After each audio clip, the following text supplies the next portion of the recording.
Out into third. There's one. There's two. There. It's a triple play. The 2-1. High fly ball. Deep right center. There it goes. See ya. Ooh, what is up? What is up? What is up, Yankees universe? KOD Nation, stand up, and all you DJs, wake up and get your coffee. Welcome to a special episode of the Yankees Morning Brew. This is Thursday, November 17th, and I wanted to say this is episode 100 of the Yankees Morning Brew. Appreciate everybody who has been supportive of the show and of the stream since we started popping up on YouTube. So I just want to take this quick second to shout out all the different content creators that have helped me over these past few months. My man Jason from 161 River Ave, Derek from NYY Recap, my man Pete Simonetti from NYY News, everybody, all the fans, NY Yankee King, Chris the Flies, Mikey Mazza, my brother BX Jedi, and the Jedi crew over there. But guys, I got one of my homies here. This Thursday, we're going to do it every other Thursday type of link up. It's not really a pod, but it is a pod. So I'm going to bring in my man, Jason from 161 River Ave.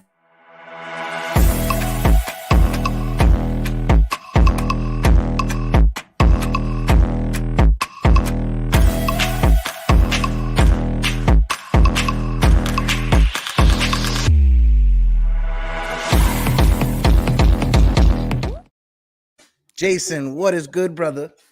What's going on, man? Appreciate you having me on. I appreciate you for taking this time out this morning. I just want to shout out my Uncle Tats is in the chat. Tats, what it do, baby? But yeah, a lot of news just came out. Not a lot of news, but some news came out within the last 24 hours since Tuesday. Brother, what's your take on, first, it was rumors that Anthony Rizzo was meeting or was on the radar of the Houston Astros. That got nipped within 15 hours because the Yankees heard that. They went in, they swooped in, they got their guy, and they brought him back. What's your overall feeling of the Yankees retaining Anthony Rizzo, and is it a good starting point for the free agency? I think it's a good starting point, too. I think they needed to bring him back. I mean, a stabilizing position there. They don't really have, with the exception of DJ LeMahieu, they didn't really have as credible option to replace him at first base right now. So I'm glad they brought him back in the manner they did, a 2-year deal with a 3rd-year option, so that they do want to move on at some point. They can. They have the flexibility of an opt-out in 2025. But we needed that guy back here. He was just pretty much the second best clutch hitter on the team behind Aaron Judge. So, so bringing him back with his elite defense and his great leadership, and hopefully he can help lead this team back to the promised land. I'm happy. Yeah, and when you look from the money perspective of it, it's not really that much of a pay increase, right? He made $16 million last year. He's going to make $17 million the first 2 with the vesting option for the last. So it was literally just a $1 million per year, raise when it comes to him. And I was expecting something like $20 million per year, $21 million per year, but he took that $17 million, and I think it's a great start because I don't think Anthony Rizzo would have came back not knowing that the Yankees are going to go all in for Aaron Judge. What's your takes on that? I have a feeling Judge kind of has the same sentiments. Like, he might be like, look, I ain't signing unless you're going to surround me with the right guys first. So I might wait this out. And if another team comes along, blows me away, then, well, that's how it's going to be. So you guys better start surrounding me with the right guys. So I'm hoping that this springboards the Yankees towards other moves here. The Benintendi and someone like, no matter what, they have another hole to fill in the outfield, and they got another to fill as well. So if I'm them, I'm being aggressive. I'm being, like I said before, first instead of reacting to other people's moves with a ridiculous. Yeah. But this is a great sign because normally the Yankees they like to sit back and see how the market bubbles before they attack on a certain type of player. They didn't wait this time, right? And now rumors just came out. Ken Rosenthal reported it last night. Not sure if you saw it, but the Yankees and the Mets are under investigation by MLB Baseball because of the whole tampering issue with Aaron Judge. I reported on the show like a week or so ago that the rumors were out there that Steve Cohen and Hal Steinbrenner, they had a mutual understanding with each other that we're not going to go after each other's superstars, especially since Hal was the first owner to come up and back Steve Cohen when he was trying to buy the team. What's your take with these now reports that, an investigation is about to happen? Well, it's funny because this is something that Scott Boras does on a regular basis. He calls it collusion or suppressing the market for his guys. So, and essentially it's considered as collusion. Basically, the two of them come into a verbal agreement or whatever, a handshake agreement or a nod agreement for them to stay away from Judge or stay away from DeGrom. But the way that MLB and the union see it is, well, you're just taking the suitor off the market. You're suppressing the market for Aaron Judge. So naturally, I have a couple of notes on this too because in the mid '80s, so this happened in the mid '80s, okay, and MLB had to come up with a $280 million settlement for the player. Yeah, for suppressing the market or colluding and stuff like that. It also happened in the '90s and in the 2000s as well. 2000s was $12 million settlement in the early 2000s for around 2006 negotiations. So this has happened before, but again, the union's going to have to prove beyond a reasonable doubt that they colluded to suppress Judge's market. Otherwise, it's not going to go anywhere. It's not going to go anywhere. But the fact that they're being investigated, of course, be all kinds of teeth and all kinds of views and opinions on it. But so this type of stuff has happened before. Yeah. Like you said, it done happened before. I didn't know about that thing from the '80s. I appreciate from the '80s. I appreciate you bringing that up. But it has happened before. Inside trading, if you want to call it, within the ownerships. And this is something that players talked about ever since. If you want to take a step back to like 2019 when Pete Alonso came out and he said that they changed the balls in order to weaken the offense for the free agency because of the free agency class that was there. So there's always been some type of uneasy tension when it comes to the players and ownership. But for me, the scenario with Steve Cohen and Hal Steinbrenner, it doesn't seem like, okay, we're just not going to go after Judge to control the market to make it cheaper for you guys. It seems like more of a mutual respect. You helped me get into the ownership club, so I'm not going to go after your number one free agent. Yeah, and with that said too, and I agree with that. But I'll say this: if the Yankees at some point say, we're out on Judge, I think the first call the Judge gets probably from Steve Cohen. Yeah, I 100% believe that too. Yeah, they'll wait until the Yankees are officially out before doing anything. But I get the mutual respect, and I respect that too. And again, he's going to have no shortage of suitors anyway, so I don't really see this as a collusive enterprise or whatever. So I don't see this going very far. But it's just somebody spoke up, and then they have to investigate it. So unfortunately, yeah. Some reporter came out with a clickbait article, and now MLB got to investigate it. Go ahead, brother. What you about to say? Rosenthal also said, and I wrote this down too. Said if you're going to do that, then you have to do the same thing what the owner from the Astros just did, and mentioning that Justin Verlander is looking for a contract of a Max Scherzer nature, because that's also kind of a collusive nature kind of thing. So Rosenthal said, if you're going to investigate these guys, you got to investigate the Astros too. So, same thing with the Brewers. If you're going to start investigating people, the Brewers, they've had that GM that, and they're not allowing their GM to go talk to other major league teams. So you're suppressing, I know the GMs, they don't have a union, but you're suppressing that man's ability to go get another job and go get paid more. So if you go to do these investigations, we can do these investigations all day. Yep. And this is where I don't really see it going any further than it is right now. But it's, again, the accusations are going to become the reality for some. Yeah. And then it'll be like, oh, that. But at the end of the day, I don't see it going very far. Yeah, same. I think we're both on the same page when it comes to that. But let's, recalibrate towards the team. So now, with Anthony Rizzo coming back, right? That's the sure glove at first base that we need. Do you see a scenario, because now everybody is taking the words of Hal Steinbrenner and Brian Cashman?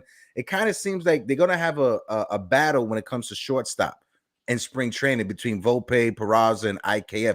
What's your take on that? And do we trade Gleyber Torres to put another, job out there that way we have shortstop and second base that they can battle it out for the three of them? Well, I think they're going to train Gleyber Torres one way or another for probably pitching or pitching prospects or something. He's got 2 controllable years left, and at this point, he's clogging up the infield a little bit. Okay. And I don't think he's clogging up for anybody but Volpe, because I think Volpe's more natural fit is second base anyway. So, and if they do trade Gleyber Torres, I see them pumping in DJ in second until Volpe's ready. And then when Volpe's ready, then you put DJ back to the super utility role or something like that. On the flip side, on the other side, I still see them trying to move Josh Donaldson. And tomorrow is actually the deadline for them to non-tender players, so they can non-tender a couple guys to arbitration. Okay. So Frankie Montas, he can be non-tendered. I don't know if they will, because they give him so much for him. Non-tendered. I don't see that being a realistic option either, because right now he's the best base runner on the team, with the exception of Harrison Bader. They got rid of Tino Castro. they need his base running on the base path. So, so I see, Torres being moved to kind of open up a spot on that side, which will unclog the other side a little bit, if that makes sense, from shortstop Yeah. position, because they can move IK to third base or keep Mhm. him as a utility. He's still an arbitration player too, so Yeah. and then not interrupt Oswald Peraza at shortstop. So that's kind of. Mhm. I think Torres is No, going to get moved. yeah, definitely. I can see Torres getting moved. If we're thinking back at it, we cut Gary Sanchez, we cut bait with Miguel Andujar. Gleyber Torres is the only baby bomber besides Aaron Judge that is left over from that squad, from the young hit squad. And Gleyber Torres' days in New York, it's over. We wanted to see him flourish into that all-star we all knew he could be, but it just never worked out. And I wish him the best wherever he goes. Now let's try to refocus on this team. So when you look at it, starting pitching, let's start with starting pitching right there. Trading Gleyber Torres, is there a specific starting pitcher that you would trade for, or you're just trying to get someone back that's a young player that has controllable years over the next few years? Where are you gearing towards starting pitching? I would only, in terms of him, and I would have to package him with other prospects for either like a Brandon Woodruff or Corbin Burns from Milwaukee. I would try to facilitate a big trade because Corbin Burns has already shown frustration in his extension. So it sounds like they're shopping him a little bit. So, or Detroit I would try to facilitate a trade with Tarek Skrupa, their left-handed starting pitcher, and Gregory Soto, their closer. The Yankees need a reliever one way or another. Okay. And if they can get him and somehow get Skrupa, that would be a huge trade. But obviously, they'd have to package probably Dominguez and Everson Pereira. They'd have to package quite a bit. But if I'm going to package Gleyber Torres, it's going to be with some other guys that are going to make the trade better, not with Donaldson, who's going to make the trade worse. You know what I mean? So I'm gonna try to package him with some really good guys to try to get. And those are the only two teams. I'm not really looking at the Pablo Lopez from Miami. I don't think it's a feasible just option for the Yankees. I'd rather go with after those two guys, those guys from Milwaukee or Detroit, see if I can get a trade done. So that's kind of how I would do it. And then otherwise, I would be looking at the starting pitching market. I mean, the free agent market for starting pitching. So when it comes to Torres, I'm more on the end of, like you were just saying, calling up Detroit and not even keep Screwball out of it. I want to focus everything on Gregory Soto. I would try as much as I can to get Gregory Soto, because with Britton not coming back, Aroldis Chapman turning into a total bust and a total 180 of himself, we need an extra reliever that's going to be dynamic. Michael King's coming back. We're not sure what kind of Michael King we're going to get and how long it's going to take him to return back to form. So we need that extra bullpen arm that we can rely on besides Clay Holmes and Jonathan Lasagna, right? We need that extra guy in there to stable it out. And like you said, let's look at the free agency when it comes to the pitching market. Would you take a chance on if you had to choose Verlander or Rondon? If you had to choose either of the two of them, who are you leaning more towards? Well, at this point now, it's Verlander because Rizzo's back, and Yankees. He's not attached to a qualifying offer. Verlander, Rodon is. So, and keep in mind, the Yankees are projected to sign this kid Brandon Mayea, right? And we've talked about it for a year. Every time you sign a player with a qualifying offer attached to him, you lose $1 million of international spending money. That makes it almost impossible for them to sign Mayea. As much as I like Rodon, at this point, I'm leaning towards Verlander for that particular reason, because he's not attached to the QO, and it would be a shorter contract anyway. So Rodon's probably gonna be 5 or 6 years. Verlander you probably get for 2. I would go the Verlander route right now. But if they did get Rodon, I wouldn't complain. 100% agree with you, bro, because when it comes to the Yankees, right, they're not going to be that bad that they fall into the top 10 of drafting, right, when it comes to the lottery, right? So they have to focus all their spending and all their strategy towards the international market, right? Brendan Mejia being one of the first Cuban players that young coming over to the States, that right there, he's going to be a big time prospect. And like you said, we can't lose him or lose money to sign him, because he could literally just go back into the draft pool and get signed by another team, and we'll lose him probably to the Mets or somebody else. Yeah, exactly. And that's something we don't want. And again, this kid is right now projected higher than Jason Dominguez was when he came in. So, and again, we don't have as many outfield prospects with the exception of Dominguez and Everson Pereira. This kid is at that level and even higher. So I'm not surprised they're trying to bring this kid in. And again, recently they've been dropping top dollar on the top kids instead of spreading it out across the board. So I don't see anything but that happening now. But again, if you lose $1 million, that's 20% of their international signing money on one player. Yeah. Yeah. 20. No, I 100% agree. Because when you look at the scouts, right, and we could all take a scouting report for what it is, but when it comes to Brendan Mejia, right, scouts have compared the power in his bat to Gary Sheffield, but his plate discipline and his back control to a Juan Pierre. Juan Pierre was one of those major league players that for the first 10 years of his career, he stole more bases than he struck out. Right, Yeah. Brendan Mejia, he has that speed also, and it makes it easy for the Yankees to move Jason Dominguez to a corner spot and let Brandon patrol center field because he has that extra, phenomenal speed that he has. So it's something that's interesting, and hopefully we could just fast forward to the future to see some of these young prospects, because I'm super excited for this young group of baby bombers coming up. Me too. The Yankees got a lot of them. This is the first time I can't remember, a long time they had No. this many good prospects Mm-hmm. all at the same time. It's crazy. Not only the shortstop, but you got like guys like Spencer Jones, you Mm-hmm. got Austin Wells. Like we got them across the board, man. Across the Yeah. and that's really, really encouraging. And I'm excited to see Luis Hill come back into the fold. And it Mm-hmm. looks like Baby Garcia kind of found something at the end of last year. So they have a couple of pitching bright spots as well. Randy Vasquez. So I like where the Yankees farm is at right now. And that's a testament to Cashman too. Mm-hmm. And And there's Randy Vasquez was just added to the 40-man rosters as well. Randy Vasquez, if you guys don't know, the last game of the playoffs with AA Somerset, Randy Vasquez pitched a no-hitter. Yep. In that game. The last game that he pitched a no-hitter, that young kid. And you're friends with Nathan. We're both friends, mutual friends with Nathan. Nathan covers him, and he said, listen, his stuff plays a lot more better than what his numbers show. Right, because sometimes the umpires that are there, they can't catch that two-seamer that has that late movement to call it for a strike. So his stuff may play better on the major league level than in the minor leagues, just because of the difference between the umpiring. Yeah, I mean, and again, anytime you put a guy on a 40-man to protect him from the Rule 5, Mm-hmm. he has something. The Yankees have done that. With a couple guys, and Randy Vasquez being one of them. Like that shows that this kid has got something, and I'm glad that he did it, because I do think he'd probably be scooped up. And Rule 5 draft is usually the last day of the winter meetings. So December 4th to 7th in San Diego. And I have a feeling he'd be scooped up. So I'm glad that they put him on there. I'm really yeah. I have this trade scenario to ask you, and shout out to Li who brought it up last Tuesday. But the Bronx Pinstripe Group, those guys that are on YouTube, they brought up a trade scenario for Chris Bryant with the Colorado Rockies.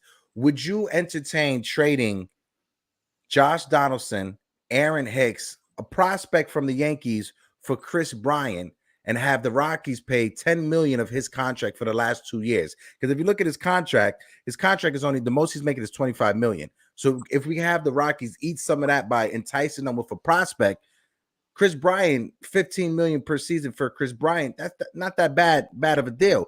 And he's super versatile. He can play left, right field, and third base and first base. What's your take on that type of trade? I worry a little bit about Bryant's ability to stay healthy, but I mean, he's definitely better than what we're giving away. That's for sure, 100%. So it would be a net upgrade. I mean, where would we play him? Would it be third base in this situation? Yeah, I would say third base, and because he's so versatile, and we have DJ LeMahieu, who's another versatile player. If we bring back Benintendi, it's an easy situation. That all right, we're going to give Benintendi a day off. We can put Chris Bryant in left field, have DJ play third base, and keep Volpe and Peraza at shortstop or second base, or however they figure out. I want more players that can play more positions instead of being hamstrung and anchored at that one position. Yeah, I mean, it's an intriguing trade. He does come with playoff experience too with Chicago, so I could see something like that happening. I mean, if they were able to eat that much of his contract, particularly on the back end of it, then it's something that might be palatable for the Yankees. And again, unless they're planning on throwing a brink truck down in Rafael Devers next year, who do they have at third base? I mean, Andres Serpar is one of the top prospects, and he's a good prospect, but do we see him coming here and playing over Rafael Devers? I doubt it. Yeah. You can get Devers, you kind of have to. So. And and that's if Devers is available, because the Red Sox switching gears, letting Bogarts walk and focusing all their priority on a Rafael Devers. I would love to see Rafael Devers in that left-handed swing at Yankee Stadium, but I don't think the Red Sox will let him go. Yeah, I mean, they're either gonna trade him for a haul at the deadline, or they're going to have to bite the bullet and give him what he wants. Yeah. Crazy, crazier things done happen. But you bring up Rafael Devers, and it's very interesting because the Yankees and Red Sox for years, they've had this rivalry, right? They've had different Yankees become Red Sox and different Red Sox become Yankees. But there have been more impactful Red Sox to become a Yankee than the other way around. There hasn't been impactful Yankees to leave and become a Red Sox. Like when Johnny Damon left, that was like the middle or the end of his prime that he left the Boston for New York. Is there any? Do you remember any other rumors or any other players from back in the day that was that impactful? Because even Wade Boggs towards the end of his career, coming from Boston over to New York. What's your take on that, real quick? Yeah, I mean Boggs. I mean that was a good one. I mean he gave the Yankees veteran presence that they needed at the time, and he was instrumental in him winning the championship. But you're right. I mean like Jimmy Ellsbury didn't pan out. And then going from the Yankees to the Red Sox, we have Cone, but Cone was like 40 when he went from the Yankees to the Red Sox. Yeah. Evaldi was probably the only guy that had some kind of impact from the Yankees to the Red Sox. Only guy I can think of. Stanley, but that was like it was the Yankees, then another team, then Boston, but that Stanley went to. Yeah. I mean, I can't think of anybody else. I would agree that coming from Boston to here has been more impactful than coming from here to Boston. So yeah, I can't think of anybody else, man. The last time the closest it came to was Bernie Williams signing with the Red Sox. That was the closest. That was literally the closest. Like he was literally right there. It wasn't until George Steinbrenner got into the mix at the last second and say, no, we need to bring back Bernie. The end side of Bernie Williams' contract the last 3 years weren't the best, but we still needed him as a vocal presence in that locker room, being one of the original core fives. You know, I always say the core five, you always get left out of it, but to me, he's a main part of that core five team. Couldn't agree more.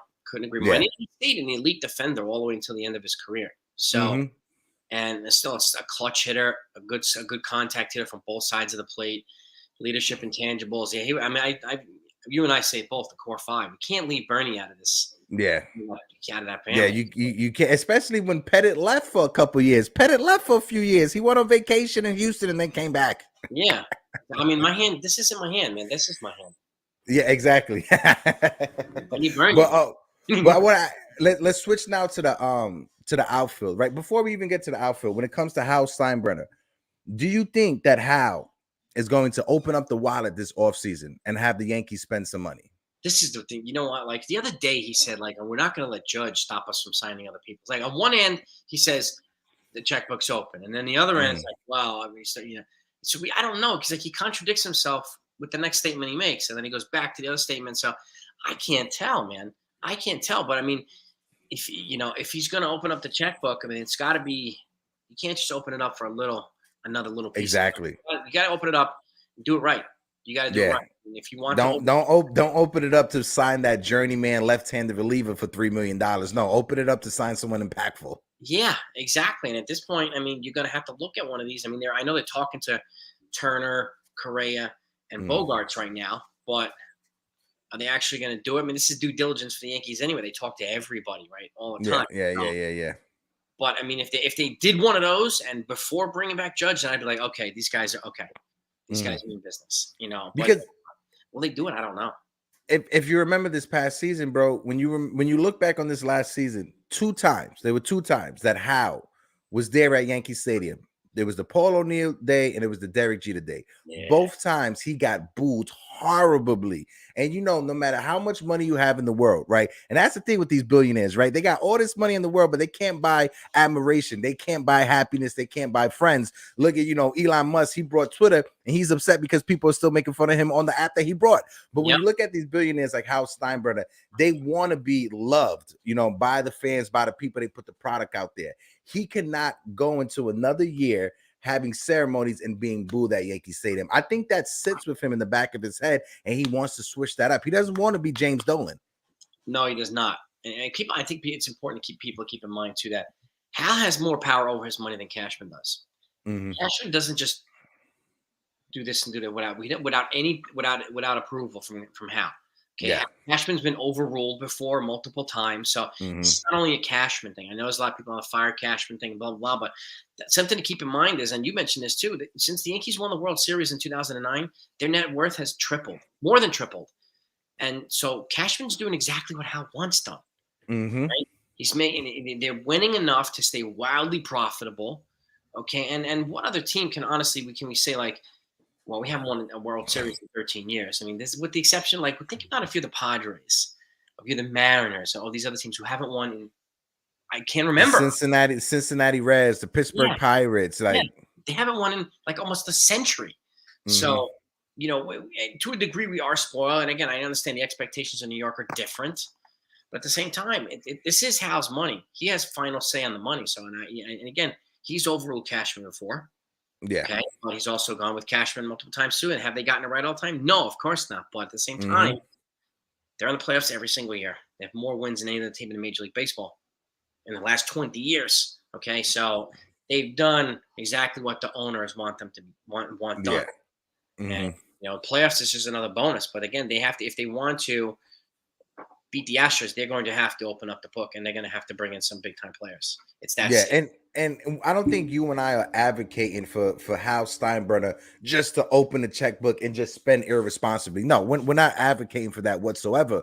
But at the same time, and I bring this back to the trade that we did last offseason with Josh Donaldson and IKF and Ben Rohrbeck, right? My thing when it came to that, looking back on it now, if you were willing to eat and to bring in 28 million with those 3 contracts that you brought in, Donaldson, IKF, and Rohrbeck, if you was willing to eat 28 million, what is stopping you from spending 5 extra million to sign Carlos Correa? Yeah. Like why you're so willing to take that 28 million? Why not just spend an extra 5 million for Carlos Correa? That's all I want to understand. Yeah, I agree. I mean, Correa would probably be the mainstay at third base right now. Mm-hmm. And it would have been probably a little bit different. But again, I still don't buy the whole, well, we don't sign Correa, we're going to be a fourth place or last place team. Too many people said that last year. Yeah. So Correa alone is not enough. Correa and Judge Mm-hmm. is not enough. They still have more holes to fill. Mm-hmm. The only way they're going to do that is by the right trades and opening up the checkbook and bringing in the right guys. Yeah. See, people keep in mind, like when they won in 2009, yeah, they brought in Teixeira, Burnett, and Sabathia, but like they brought in Nick Swisher, Damaso. Mm-hmm. It was these types of guys that really helped put them over the top too. Swisher was like a firecracker, man. He changed the whole culture of that team. Yeah. The whole culture of the team. And Yeah, I don't. I'm sorry for cutting you off. I'll throw it back right to you right now, but I don't see a scenario that Nick Swisher is not on that team and they win a championship. I'm not sure, just because of the character that he brought to that team. yeah, I don't either. And again, that's it. These are all Cashman moves, and I understand people like to bash Cashman, but like, who thinks the core 4 or the core 5 would have won in 98, 99, and 2000 without those moves that Cashman brought in to complement them? I don't think they would have won any of those. So honestly, because the guys that Cashman brought in, I mean, everybody from Chili Davis to Roger Clemens to David Wells to like Duque, like those are all brocious instrumental parts of these championships. Those are all Cashman moves. Yeah, So, and those are all character guys, and a lot like Scott Brosius was a guy that they took a chance on. He hit 220 or 230 with Oakland the year before he came to the Yankees. He mashed 30 home runs for a couple of seasons. Those are all guys we took a fly on.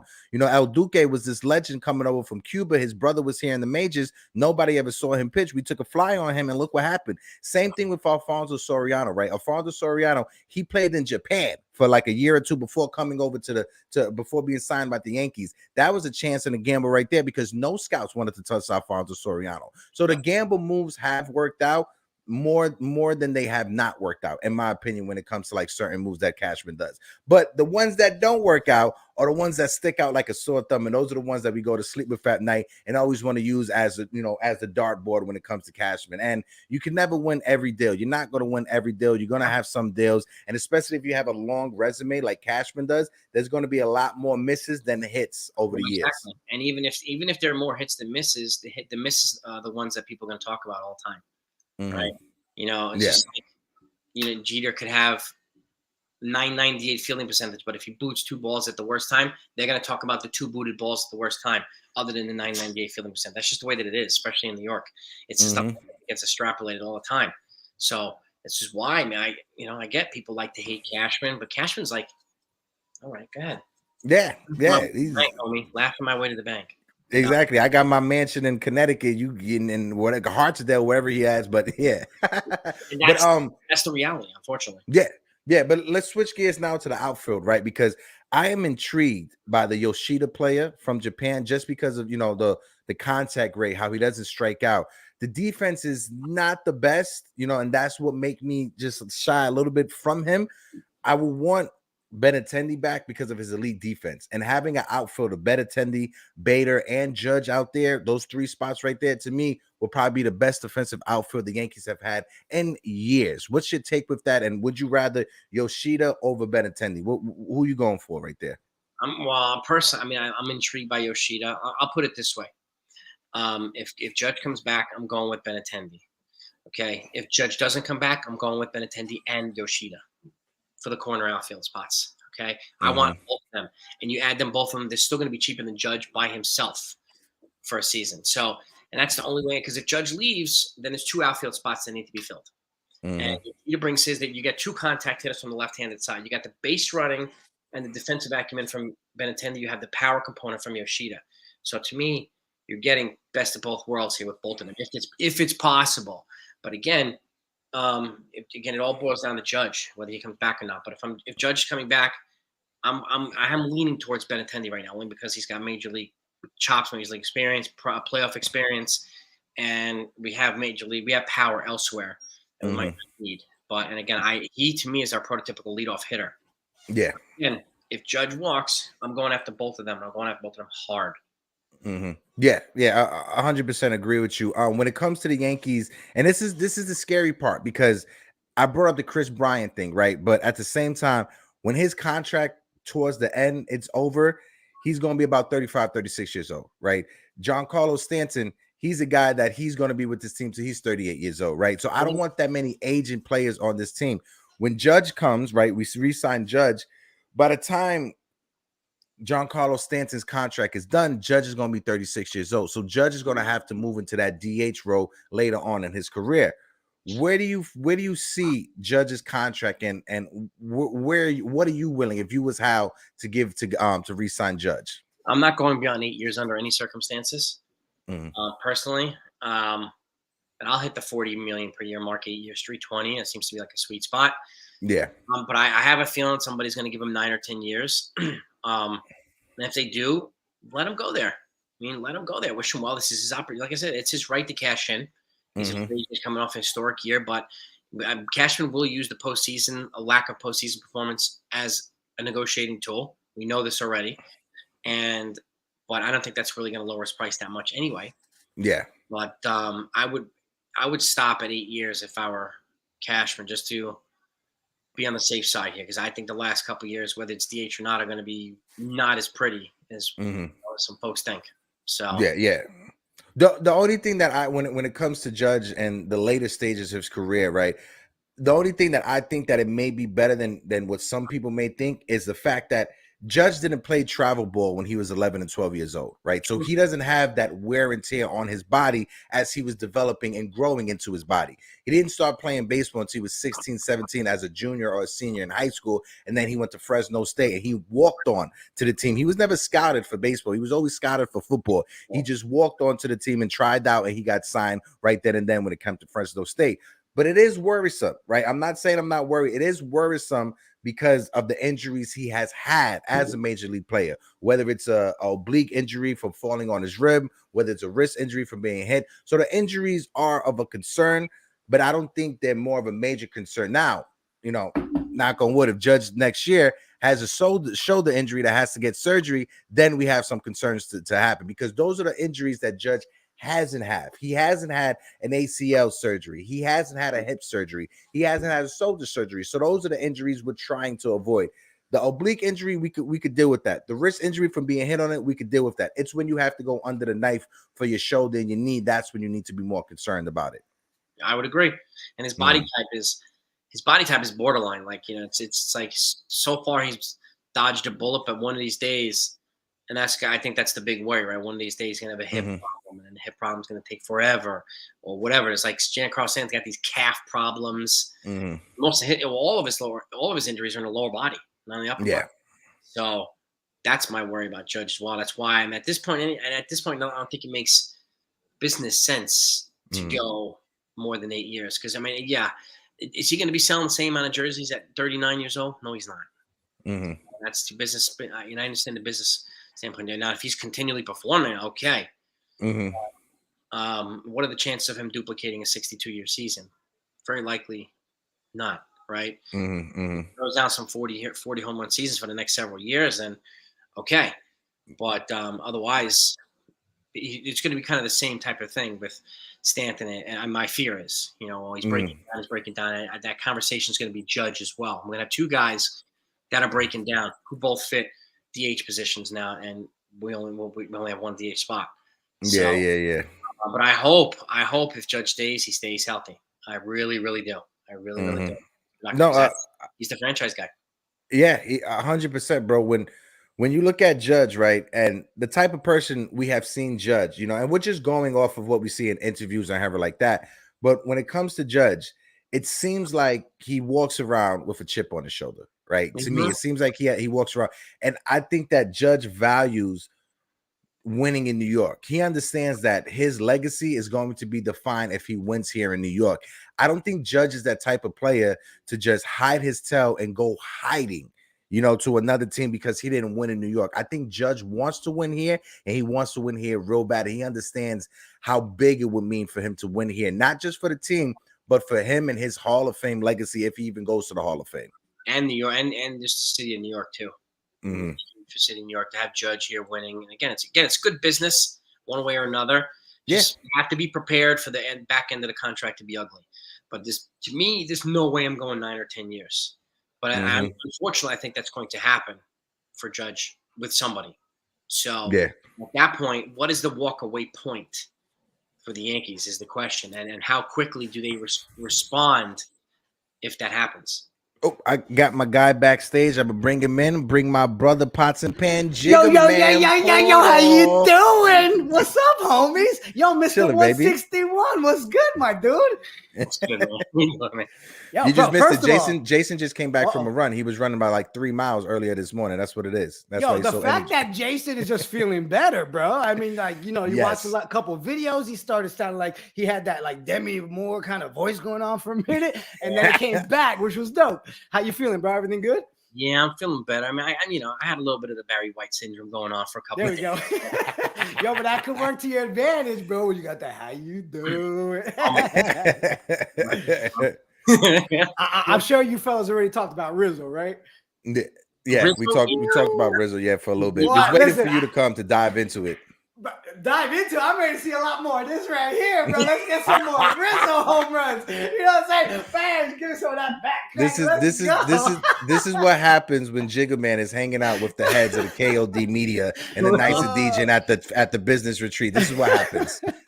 Yeah, man. Actually, glad you brought that up. Retreat is going great. We're game planning everything for 2023. Like, I can't even drop any of the alpha, obviously, but man, I'm so excited for what's to come, especially on the media side, what we're going to do in 2023, the partnerships we're creating, things we're doing with Jason and NY News. I mean, we've got Get Yanked now coming. Like, there's just so much going on. And I'll just drop this. There's going to be some nice in real life events that we going to put together. Let's get some Yankees events. Let's get some Knicks events. Let's take over New York the right way. Guys, I'm stoked. And you know what the best part was? I'm actually in the meeting right now. I walked away just to come mess with you guys. Well, I don't want you to get in trouble, my guy. Listen, I can't even lie. They're going to be able to see it right now. They're like, oh, that's where that fool went. Guys, have a great show. I'm so excited. Rizzo's back. Let's go, Yanks. Jason, glad you're feeling better. Hector, I love you, my guy. I'll talk to you all soon. Yo, chat, appreciate all you guys. Blow it up. Hit those likes. Follow everybody. Do all that. Did I do okay? All right, peace. I'm out. You're man, bro. You gotta love when Jigga Man pops in, bro, because he just has a different type of energy. I love that guy 100%. He's a legend, man. He's a legend. Yeah, he really is. No, but he's right though. We in 2023, it's going to be real big, right? You and I, we have this thing every other Thursday that we're going to be building on.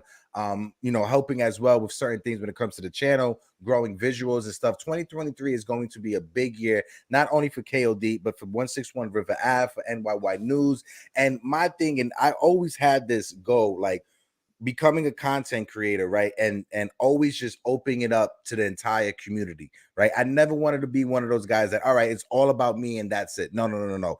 I've always was like, we got to be able to reach out and get other people's voices because that's what make the conversations better. 100%, man. And there's one reason why. I mean, like you and I bringing Backstage Baseball, bringing some of the young kids. But the young kids they're the future too.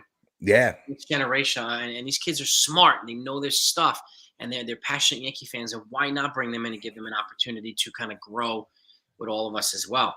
You know what I mean? To me, is part of it. The Yankee fans and Yankees have a tight knit community, one way or another. Whether it's in everybody's hatred of Cashman or whatever, it's still one big community of Yankee fans. We want our team to do well.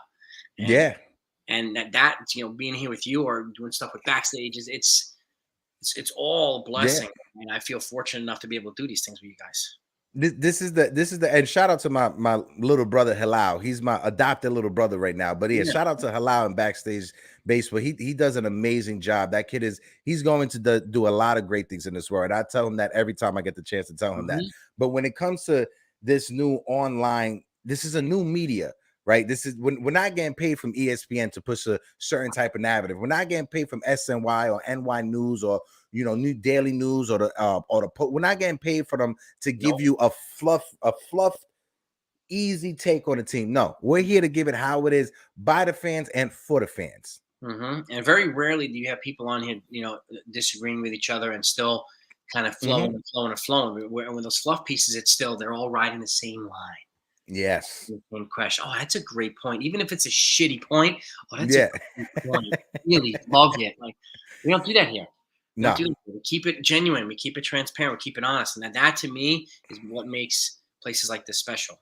Yeah. No, I appreciate that 100%. Oh, hold on. I'm feeling lucky because I've been looking for this guy to shift. I've been looking for you, brother. I've been looking for you, brother. I've been trying to get you on one of these streams one of these days, brother. But I would love to have you on one of these streams, bro, so we can have a conversation because he's the only person in the Yankee world that I know that likes Power Rangers as much as I like Power Rangers. So I would love to get him on one of these shows one of these mornings. I didn't realize that. All right. Yeah. No, but the shift, shout out to my guy. He's one of the big timers that is out there. You, Jason, Derek from NYY Recap, Pete Simonetti from NYY News. You guys are the guys that are out there. Of course, you got John Boy and Yankee Avenue and Dan Roberg, but you four are the ground level guys that keep it going. Everyday little 2-3 minute videos. And to me, the essay videos is what gets it to me. I love how you guys do those essay videos. And I'm great on live streams. I can't do the essay format like you guys do it. It's grassroots, baby. That's how we do it. But let's shift the convo for a little bit because we got like 15 more minutes before 12. We cut it off at 12. Let's shift it up for a little bit. We talked about Benintendi, Judge, right? Bader. Let's look at the starting pitching side of things, right? We brought up Verlander and Rondon, right? But let's look at the guys that we already have. When it comes to Frankie Montas, Luis Severino, Garrett Cole, Nestor Cortez, what's your view when it comes to those four? And what are you expecting out of Frankie Montas for this season coming up?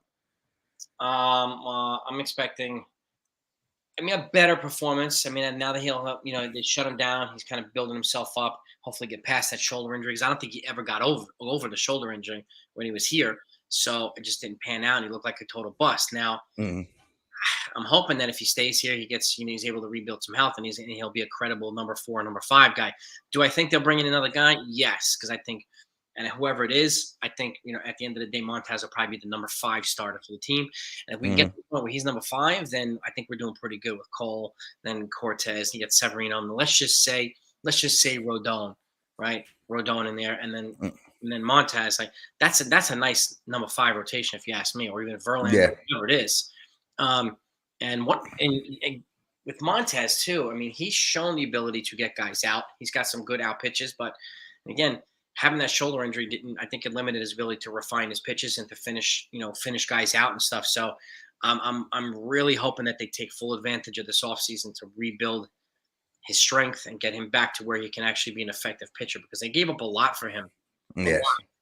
And he's got one more year, and I hope that he, puts it. And if he does put it together, don't be surprised if they flip him at the deadline for somebody, whoever. So to try to recoup some of the stuff that they gave up for him.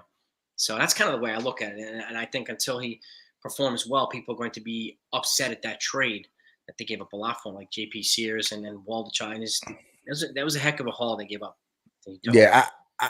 When it comes to Montas, I just want to see him healthy, right? Yeah, We pointed out last during the season, there was a time that I brought up, he's not landing properly on his landing foot when he's throwing the pitcher.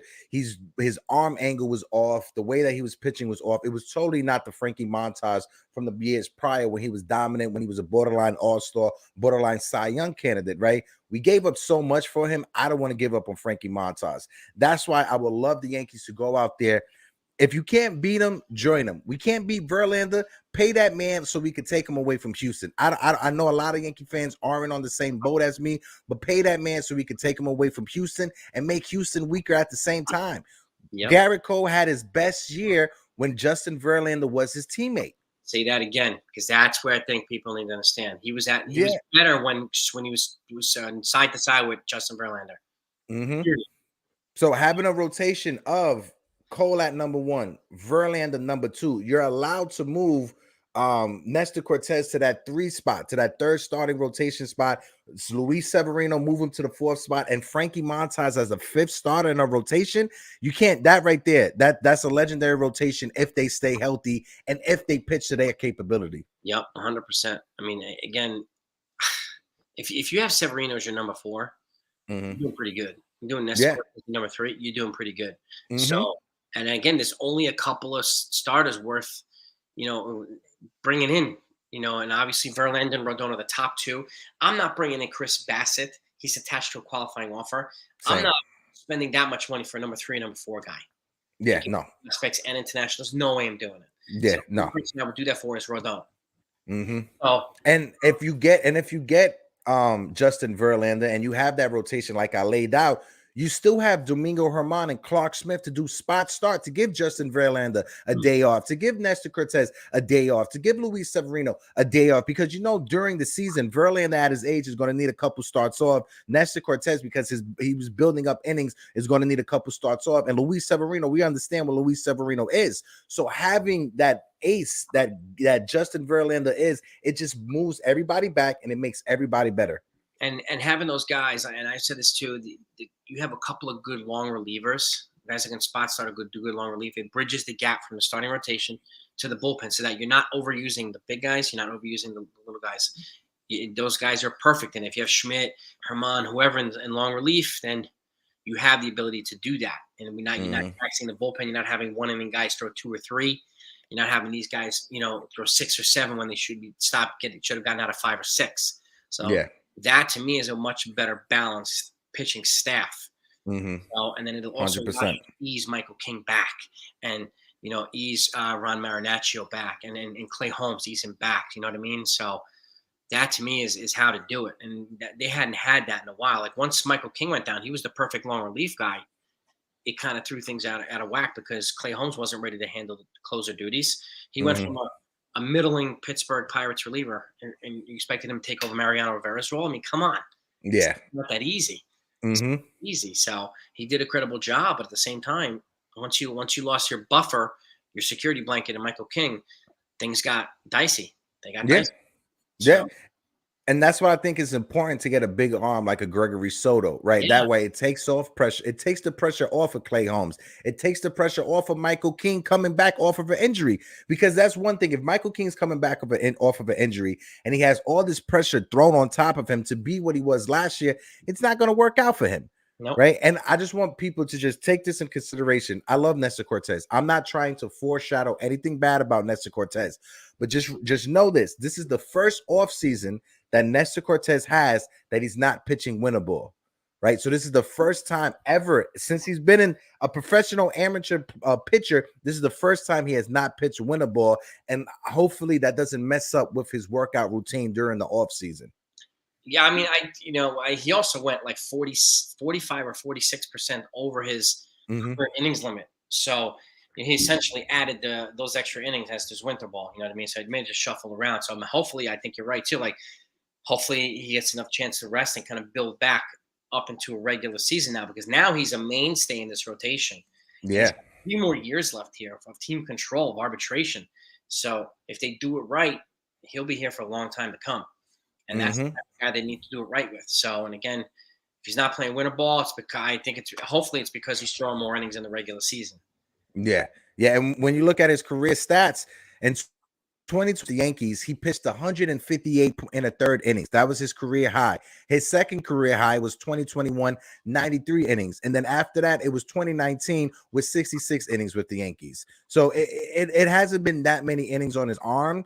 But like I said, hopefully this offseason, him not pitching in winter ball, that doesn't mess up with his offseason workout. Because I've seen Nestor Cortez at different events when it comes to like our Nathan covered that event that Nestor Cortez was at and Jose Trevino was at. So yeah, do your off-season events, but at the same time, don't mess up with your off-season workout regimen. Don't let this last season blow your head up that you don't have to come back with the same type of intensity next year. But no, I want to see Nestor Cortez come back big next year. Yeah, man, we can't have Cole, the only guy throwing 180, 200 innings. You just can't have it. Can't do it. Like, we need more guys there throwing 180 to whatever it is. Like J-Mo, I mean, was the guy with the second most amount of innings behind Cole, and now he's going to be one. So we need Cortez to keep building that up, right? We need somebody else to come in and fill that void as well. So, yeah, I mean, and again, if we do it the right way, I think he'll stay healthy. And again, 150 innings, like you said, 93 before that, that's over a 50% increase in his career high. And again, generally with ball and having played ball, pitchers, rule of thumb in the minor leagues is you don't increase by more than 40% in one season. In terms of volume and total innings pitched. So in order to preserve health, and then you kind of build on top of that over time, then it becomes less of a percentage over time because the innings are higher. So, but hopefully they'll follow that same type of rule of thumb with Nestor Cortez. Maybe he'll go to 170 innings this year, and good innings. Yeah, because he did have a dry spell a little bit, but then he kind of came back. But he also hurt his groin at the end of the season too. So we got to be careful and make sure he's healthy enough to withstand. And that's also a lower body thing. Got to get his leg strength up and whatnot. That's what Roger Clemens was known for. Just having these brute force in the legs, and Roy Halladay and Garrett Cole. Yes, these guys are known for having Nolan Ryan, like just having absolute bulldozer legs. So I think that's I think the next level of development for Nestor Cortez. Continuing his great pitching. So yeah, 100% agree with you on that. So let's do a rapid fire real quick while I still have you for the last 8 minutes. From the catching position, right? Who's your backup catcher for this season coming up? Ben Rortvedt. Brent Broadbeck. Okay, let's see we'll see what we could get out of it. Is there a plan B besides him? Is there anyone that's out there that's in the free agency pool? Not a big time guy, but somebody out there that you may take a chance on if Ben's not healthy? Christian Vasquez. Same. I 100% agree with you on that. Is there anyone bullpen wise, reliever wise, that are out there free agency that you would take a gamble on? That's someone that you had under your radar? For agency wise, now that the two guys are gone, probably Andrew Chafin, left-handed reliever. Maybe Tommy Conley, because his changeup is still nasty. Yeah, that's a good output. So probably those two guys. And what's your take on the Mets stealing Steven Ridings from us? Smart. I saw the video that you dropped on it, but what's your take on it though? Smart move for them, and it's a low risk move, and they claimed him off waivers. And if it doesn't work out, it doesn't work out. But this guy has a big arm, and he could turn into a huge asset for them if they keep him healthy. And that's the thing. I think that's one reason why they put him on waivers, because they were afraid he wasn't going to be able to stay healthy. So I get it. It stinks seeing him go to the Mets, but I'd rather see him go to the Mets than the Astros. So I'll take that. So, whatever they get. So I'll miss him. Oh, yeah. 100% agree with you on that. So Baseball America, they released their top 100 prospects, right? They released their prospect list for each team. So the Yankees, they have right now Volpe number 1, Peraza number 2, Dominguez number 3. Everson Pereira has made a huge jump because going into last season, Everson Pereira, I think he was 15th on 16th on the draft. I mean, on the depth chart when it comes to the Yankees prospect. He has made a huge leap to that 4th spot, and then Austin Wells is there in the 5th spot. Is there any other Yankee prospects that you want to keep your eye on besides those top 5? Spencer Jones and Andres Chaparro, third baseman and potential outfielder.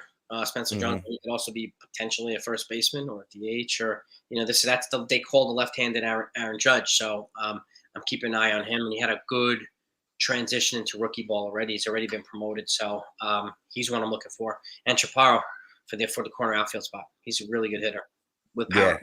Yeah, Chaparro, I've been watching his videos, and you were, I think, were one of the first ones to actually do a video on him, and then actually Nathan actually sees him. Nathan is the one that covers him. They all worked out in the same week. You dropped your video, you had that conversation with Nathan, so it all worked out perfectly. But Andres Chaparro, he has grown into his body. That's the thing about him. When the Yankees signed him when he was 16 years old, he was this frail, fragile little kid. These past 2 years, 2021, no minor league baseball because of the pandemic. But in 2022, his coaches say like he looked like he ate another human being. They came back into camp looking that huge. Meat on the bones now, some serious meat on the bones. He doesn't look like a lamb chop now. It looks like a damn ribeye. So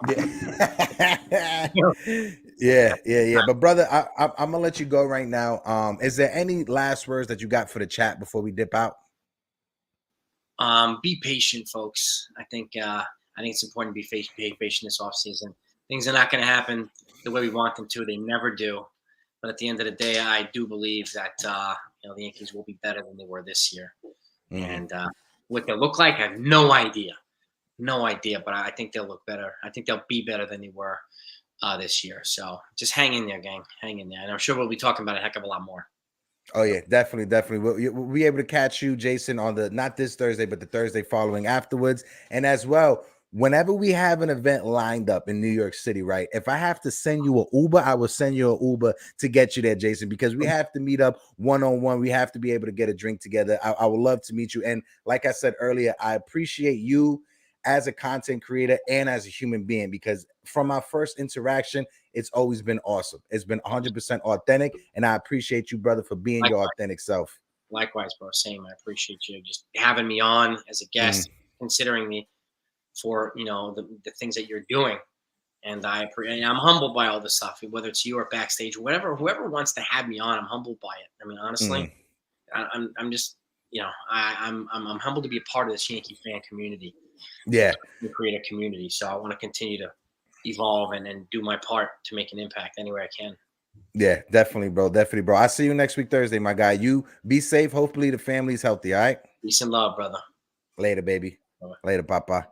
That was my guy, Jason from 161 River Ave. Like I said, I appreciate Jason since day one because he's always been authentic, coming onto the show, bringing me onto his show. So I appreciate him as well. I appreciate my family that's in the chat. I got a few new ones here. Alan Landsman, what is good? Let me see this. I get a free agent starting pitcher if you're not going to trade for one, not repeating the same saga and giving up prospects to get it at a July deadline. Pablo Lopez trade should be revisited. I will call up the Marlins just to see what it would take. But as well, let me go to the chat. NY Yankee King, I appreciate you, my guy. Of course, Uncle Tats and the Pinstripe Chronicle podcast family. If you aren't following the Pinstripe Chronicle podcast, what are you doing?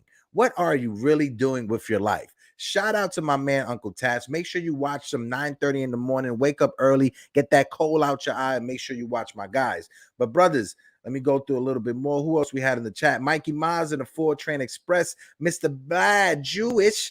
Brad, hope all is well. Tyler Talbot, appreciate you for always showing love. Eric Wallace as well. My man Eric Wallace from Seattle. Let that sink in. Eric Wallace is a Seattle Mariners fan, but he is always here. My man Joe from the shift, I will definitely lock it in to get you onto the show. But family, this has been another awesome episode of the Yankees Morning Brew. My man NY Yankee King said, can he get a happy birthday? Yes, you can. Happy birthday, brother. Happy birthday. Wish you all the best. Peace and prosperity. Happy birthday, my guy. Make sure you go out there and have a banger. Let me see. 3 question marks from Alan. Nestor, durability, Montaz, and Sevy's injury history.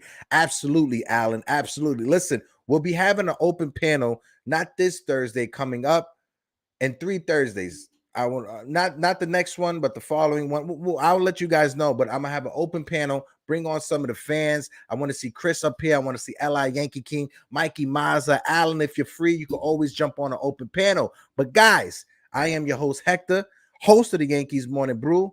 And like always, a peace out.